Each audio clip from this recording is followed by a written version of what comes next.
What's up, investors? It's the Russian dude. There are moments in history when societies don't break with roar, they just break with a whisper. And whisper that spreads from factory floors to university hallways, from bus depots to oil rigs, from pensioners waiting in pharmacy lines, to soldiers returning from a war they never believed in. If you listen closely right now, if you read the Telegram comments, if you speak privately with people inside Russia, if you dig beneath the polished basically episodes of Kremlin propaganda, that whisper is turning into a growl. Not a political movement, not a coordinated uprising, at least not yet, but at least a pulse, a quiet heartbeat of rage, exhaustion and desperation. Survival. This is what is becoming a more powerful motivation than loyalty, so-called. And once survival enters the conversation, every regime in history begins to panic. Because survival does not negotiate. It takes what it needs. So today, let's explore why Russia is entering its most unstable period in decades. How the cracks are widening among ordinary workers, bus drivers, teachers, engineers, oil workers, even veterans who once marched proudly in parades. Why the Kremlin is terrified of letting these stories reach national television.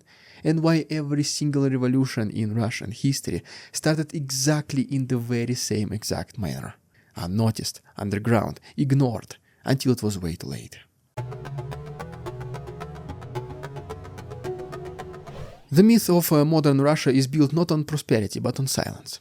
A silence enforced through censorship, intimidation, and a national TV landscape that pretends the country is a paradise of stability and unity. But the real Russia, the Russia hidden from the cameras, tells a very different story.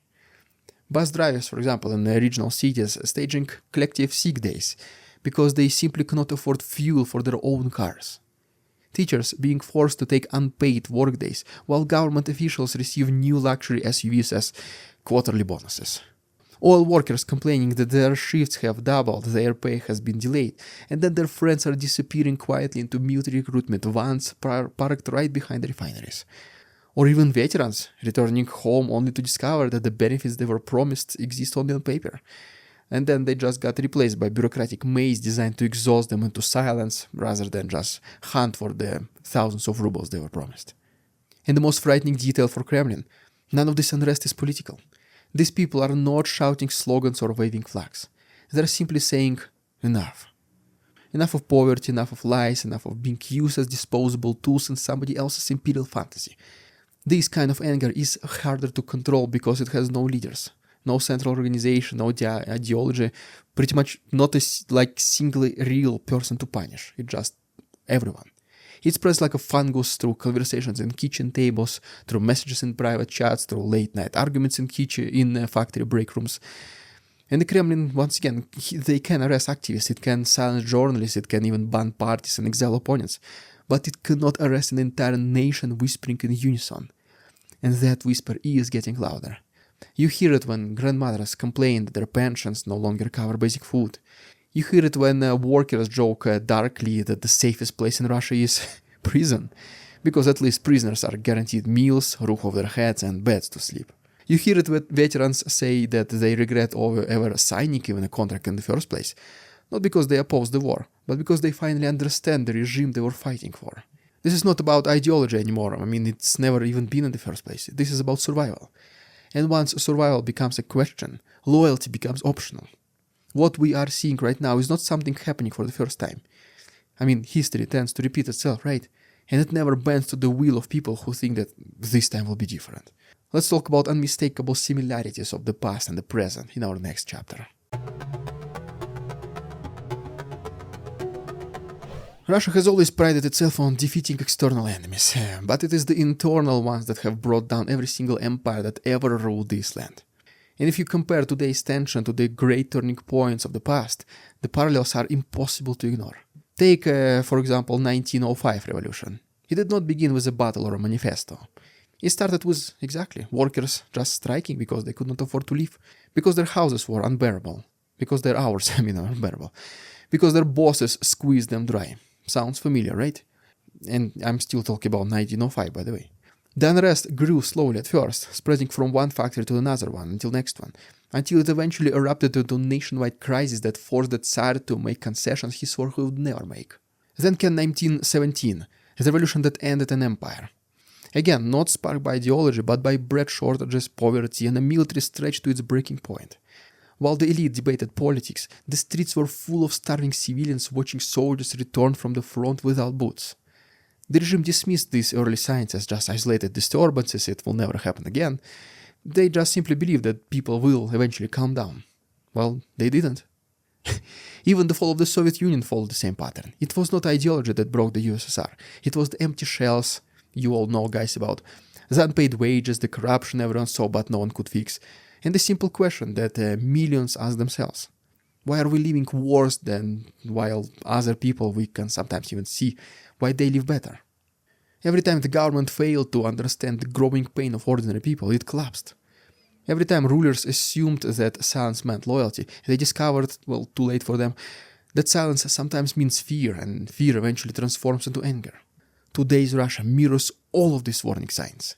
Rising prices, failing wages, shrinking freedoms, and military strain that it is starting to tear the country in half. History rarely repeats itself, literally word to word, but it loves to rhyme. And right now, Russia's history is rhyming way too familiar. Let's take a closer look at particular symptoms of a revolution and see if it can happen again in the near future in our next chapter.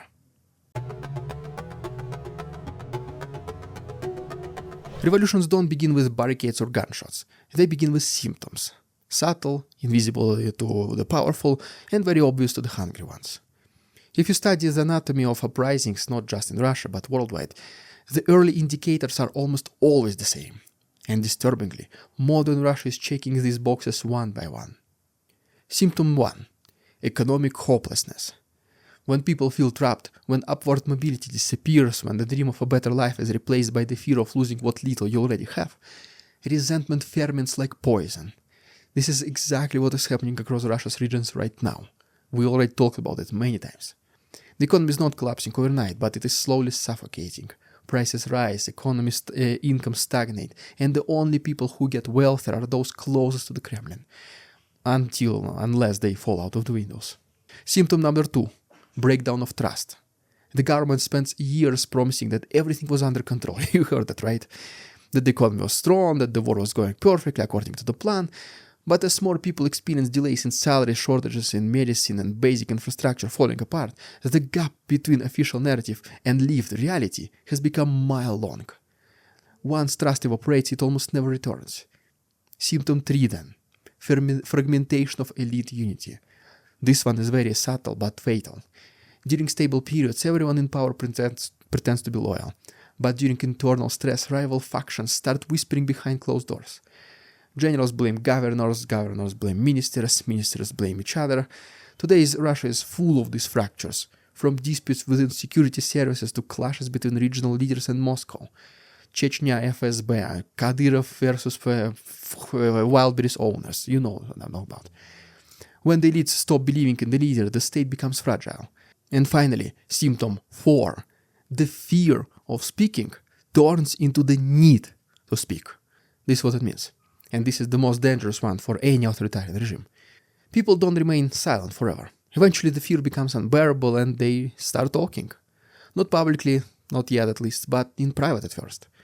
Those private conversations multiply, connect, evolve, and suddenly everyone realizes they're not alone. Everyone feels the same. And that realization is the spark that ignites revolutions in the future.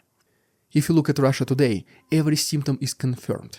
And recently, the 4th symptom particular started to spread like a wildfire. People are whispering, they're complaining, they're venting frustrations that 2 years ago they were way too afraid to even express. They complain about prices, about corruption, about the endless war, about broken promises, about the sense that their country is slipping into darkness of nothingness. It's not political anymore, it is just emotional. You cannot contain your emotions forever. And emotional anger is far more explosive than ideological anger. This is why the Kremlin is terrified, not of protests, but of conversations.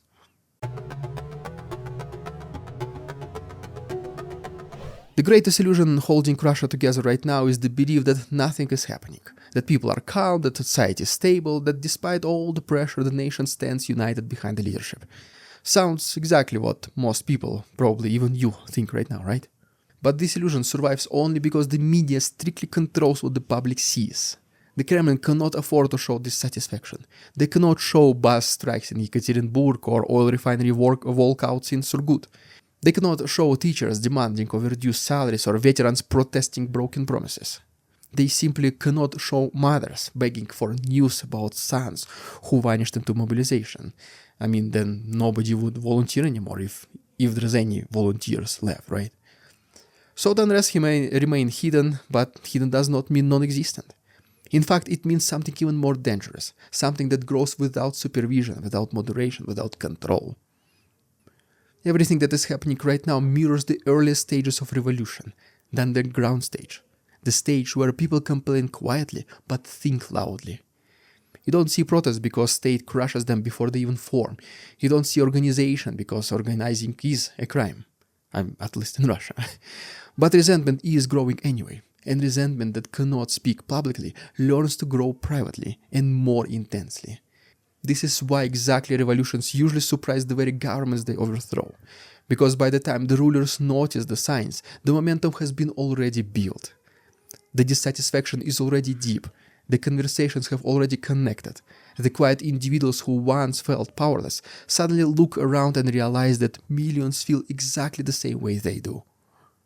Russia is not on the brink of revolution today, but it is entering the phase where revolutions begin. The underground phase, the boiling phase, the phase where loyalty dies quietly and rage is born in its place. And once people cross the threshold, history shows something very simple.